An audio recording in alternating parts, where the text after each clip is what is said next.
War in Tethyr is a 1995 novel by Victor Milan, and it is the first Forgotten Realms book that I've read by Milan, but it is the second novel I've read by him overall. This is also technically part of the Nobles series, though I believe it is book 2 in that, and it is not really connected to the rest of the series. It's a standalone novel, essentially.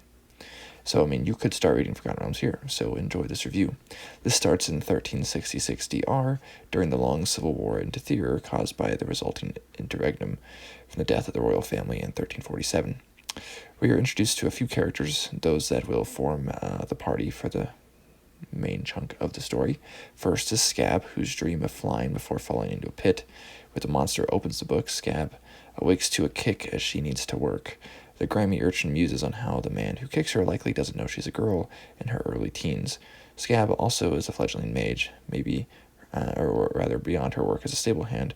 She wishes to seek out a wizard for training. She is in Zasaspur, and I will just say right now that she has one of the more interesting character arcs I've seen in a Forgotten Realms novel ever. The big mover and shaker in this book, however, is Zoranda Starr, a countess in her mid-30s returning to her homeland with a caravan to sell goods. She was once an adventurer, knows her way around a sword, and her nose has been broken at least once. She's also trained in the magical arts. She is crossing a path in the Snowflake Mountains from Ericlazar, having just been in the Vilhorn Reach region on business. This area doesn't get much attention, being in a short story in Realms of War, and the Cleric and Tet books as well. Her companions are Golden Dawn, a talking horse, Father Pelletier, a priest of Ilmater, and so is a cleric with no martial abilities.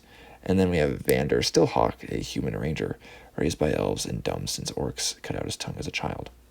They encounter a party of halfling bandits demanding a toll.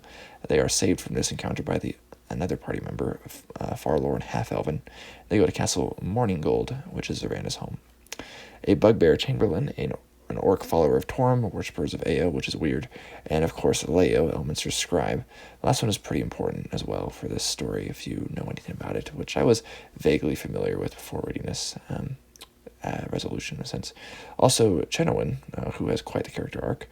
I wasn't expecting it. Her, along with Shield of Innocence, who's a character, by the way, really make this book stand out. Like the Knoll and Soldiers of Ice, these normally evil creatures that choose a different path are more noteworthy because they aren't the norm or the rule, right? They are the exception. And there are some dark things in this book, particularly with Darklings, that remind me of the Night Parade some from the Night Parade novel that I've read and reviewed previously. And there's also a surprising mention of Alias of Westgate, which is very welcome here. Overall, definitely not a bad novel. Not one that stands out a bunch, but definitely if you decided to start here, nothing would be stopping you from starting here, and then you wouldn't have any other book in particular that you need to read after this either. Like I said, it is a standalone. William from Lyceum.